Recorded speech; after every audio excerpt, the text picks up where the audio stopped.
ano yung mga challenges no, na encounter nyo aside from looking for actors to play the roles of Huling Palabas? Ako kasi, I mean, kami ni Ryan tsaka ni Jerome, hindi kami nag-settle for anything less than 100%. I think especially the character of Julio, for example, at saka Ariel, may mga actors kaming in audition na, okay na, magaling na. Kaso parang may kulang pa rin at hindi talaga kami nag-settle for anything less. At dumating din sa panahon na, shocks, malapit na yung shooting date, wala pa kaming Julio, wala pa kaming Ariel, kailangan pa natin siyang i-language coach tsaka i-coach din. Pero hindi talaga kami nag-settle. At no regrets naman kasi super sulit naman na nahanap namin si Jay Gonzaga tsaka si Serena Magiliw. At Jero? Maliban dun sa casting process, struggle din talaga namin yung funding. Dahil limited yung budget talaga na binigay ng Cinemalaya pati ng FDCP. Hindi sapat na makagawa ng ganitong klaseng pelikula na set pa sa regional, sa malayo sa Manila, na tinatransfer pa namin lahat ng mga actors, crew. So yung logistics nun, malaking struggle for us. Pero yun, na-push naman namin, tsaka nagawa namin at napanood niyo. So wala, ano lang, collaboration lang din talaga yung pinaka natutunan namin, tsaka beg, steal, borrow yung approach namin lagi sa mga kung may ready na pag-pitchan, magpipitch kami. Yun. Salamat. I also attended Regina's lecture dun sa Virgin Lab Fest. Ito yung CCP Arts Education. At nabanggit mo ito, no? Yung paano maghanap ng funding for, tama ba? Yun nga ba yung lecture mo? Or paano mag-cast ng actors at the same time para maghanap ng funding or grants? Parang ganun ba yung lecture? Ay, ba yung Arts Biz Starter Kit? Okay.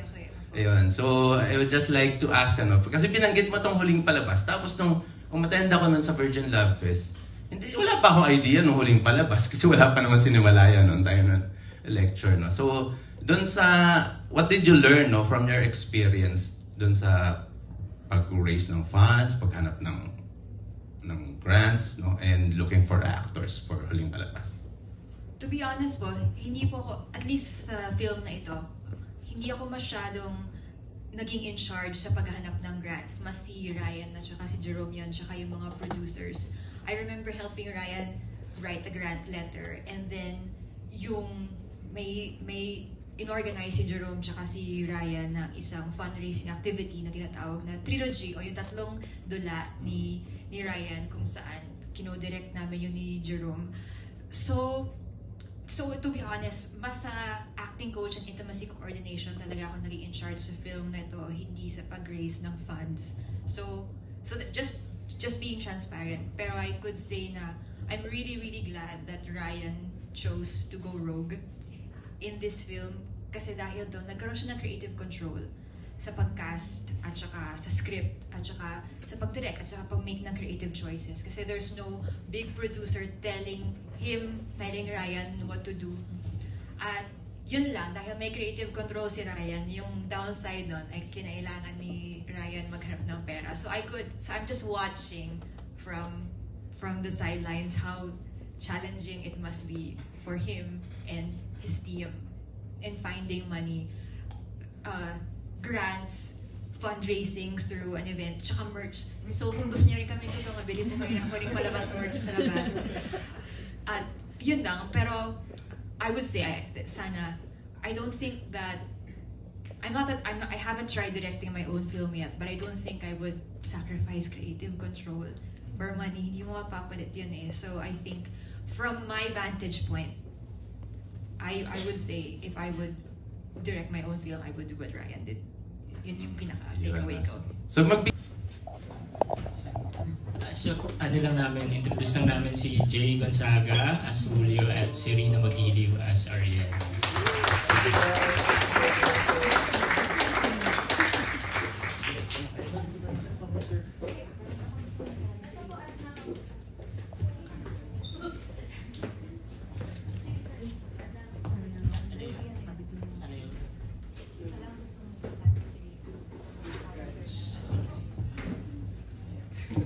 Hindi kasi kagagaling lang namin doon sa tanong nung ang ganda nung portrayal ng transgender character no dito sa huling palabas. Kaya yun yung kasasagot lang ni Direk Ryan. Baka meron ding insights no nung in-offer yung role or in-audition yung in-offer yung role sa iyo ni Direk Ryan. Tsaka kay Jay na rin Gonzaga. Pareho kayong galing sa teatro, napanood kita sa Virgin Love Fest. Tapos si Jay sa Dulaang UP. Ayan, no? So, yung in-offer sa inyo yung role or sila na ba kagad yung naisip mo or ito ay bunga ng audition, no? So, ano yung reaction nyo nung in-offer sa inyo yung role dun sa huling palabas? Magandang hapon po. Ako si Serena Magiliw. Ako po yung gumanap na Ariel. Maraming salamat. Nung nilapitan, minessage ako ni Jerome isang araw pagkatapos kong manood ng ang pag-uusig ng TV. No? Pauwi ako. Tapos nakareceive ako ng message sa kanya. So, libre ba yung mo, calendar mo? Baka pwede kang mag-audition for this role. Ganyan. Tapos, nung binigay na sa akin yung sides nung audition, wala pa talaga ako totally ideas sa kabuang character ni Ariel. So, binasa ko siya as is. And then, pagdating doon sa callback ako, mas nagkaroon ng specific questions kay Ryan sa GSC ni Ariel. Kasi naging personal na rin na trabaho para sa akin yung pagganap po sa teatro man, sa entablado man o sa screen ng mga tauhan na malapit sa buhay na danas ko, bilang hindi naman masyado nabibigyan ng exposure yung trans-visibility sa media natin, which is film. Mabibilang mo yung mga trans cinema na mayroon tayo. So hangga't maaari, in-offer ko din yung opportunity na ilapit sa personal kong danas yung pagbubuo ko ng karakter ni Ariel sa tulong ni Ryan, yung sa sensibilities niya as a Romblumanon, kasi personal yun, yung provincial experience ng tauhan, hindi naman ako galing ng probinsya, laki ako ng Maynila ever since. So meron ding gap na kailangan po nandoon. Pero hindi naman nalalayo yung experience, yung struggle ng diskriminasyon, ng othering, ng microaggression sa mga people of diverse SOGSC. So with the help of Regina rin, yung specificity ng pagganap, kasi una pa lang sinabi ko sa kanya na ang worries ko ay bilang hindi nga masyado nabibigyan ng visibility ang trans experience sa cinema, ayoko magbigay ng isang imahe na makakahon doon sa kung anumang maaaring makita ng mga tao na ito yung magiging template ng trans experience, kasi walang iisang trans experience, na walang iisang human experience in general. So, nandun yung multi-layered at diverse na options, choices na meron kami with the help of my co-actors din, kasi hindi naman nag-stand alone yung bawat tauhan ng walang influence ng ibang characters. So sa pagbubuo ng character ni Ariel, malaking bagay sa akin na collaborative yung naging proseso namin, dahil nagkaroon din ako ng ownership doon, at yun yung mahalaga, kasi nagawa ko ding angkinin yung paggampan, kaya mas naging totoo para sa akin at mas naging personal. Kaya siguro ganun ang din naging feedback ng maraming audience na compelling para sa kanila, convincing para sa kanila, and maganda para sa kanila. Yun, salamat, Serena. Direk, di po gaano ka-related sa movie itself, pero ano po yung mapapayo niyo for students and young people na gusto rin lumakad sa path of filmmaking and writing po? Ayun. So, unahin siguro ninyo yung puso, yung pagkakwento talaga, kung ano yung gusto nyong sabihin.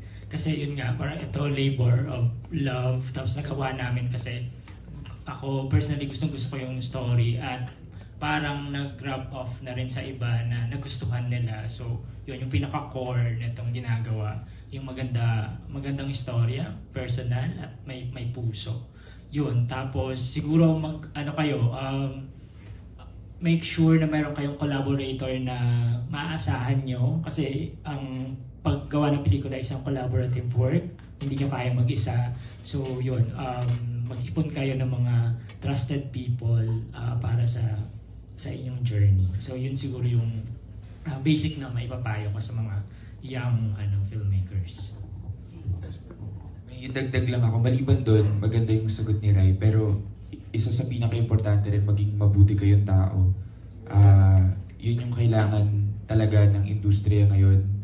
Sa huling palabas, minake sure namin na lahat kami nasa ligtas na espasyo, courtesy of Regina and everyone's help. As you could see, merong mga sensitive scenes, pero minake sure namin na lahat kami felt safe at walang pwersahan na nangyari, walang na-traumatize, at we assured the actors and the crew that we're taking care of them.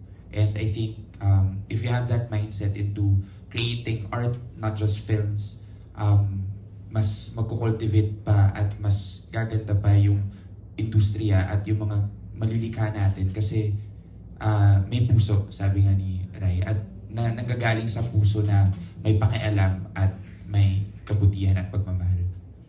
Salamat, Jerome. At dagdag na magkaklase si Direk Ryan at si Jerome sa sinapanulat na workshop ni Direk June Robles Lana. Kaya rin naman sila nagkatagpo at nagkatrabaho dito. So yung kanina kasi dapat tatahiin ko yung yung intimacy, pagiging intimacy coordinator ni Regina. Tapos nabanggit din kasi ni Jay yung sensitive scenes. Tsaka natanong ko rin yung last scene na nakahubad. Double ba yan? Nakahubad si Sean. So, para na rin maipaliwanag, para na rin mabigyan kaliwanagan doon sa audience, paano yung intimacy coordinator at paano yung actor na nakikipag-work kay Regina? Maraming salamat po. So, yung world po ng intimacy work ay bago lang po, hindi lang sa Pilipinas, pero sa buong mundo. Yung first intimacy coordinator ata sa US sa HBO 2017 lang, tapos yung pinakunang intimacy director sa Broadway 2019 pa lang. So bago talaga siya.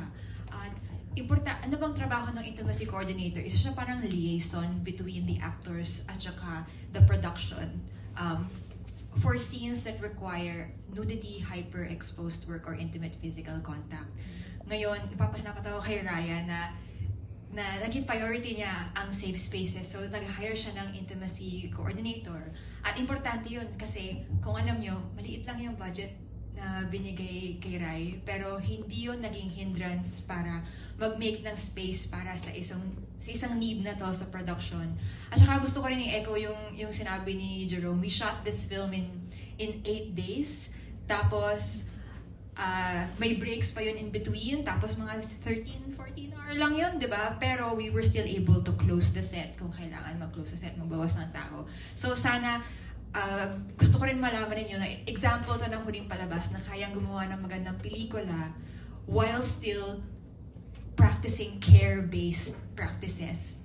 So, yun. So, paano ba yung intimacy? Paano naging proseso namin? So, una, kinailangan mo ng malinaw sa akin yung vision ni Ryan bilang director. Malinaw naman din sa akin bilang acting coach kung bakit kailangan maghubad ng mga actors na ito. So, I was on board with that. So, ngayon, dahil malinaw na kung bakit nila kailangan ihubad, kailangan maghubad. Ngayon, mas madali na yung coordinating process with the actors. So, very prepared din. Isa rin yun. Kung gusto nyo mag-implement ng care-based practices, astute preparation talaga yung kailangan. Kasi si Ryan, si Jerome, tsaka yung director of photography na si Theo Lozada, meron silang shot list.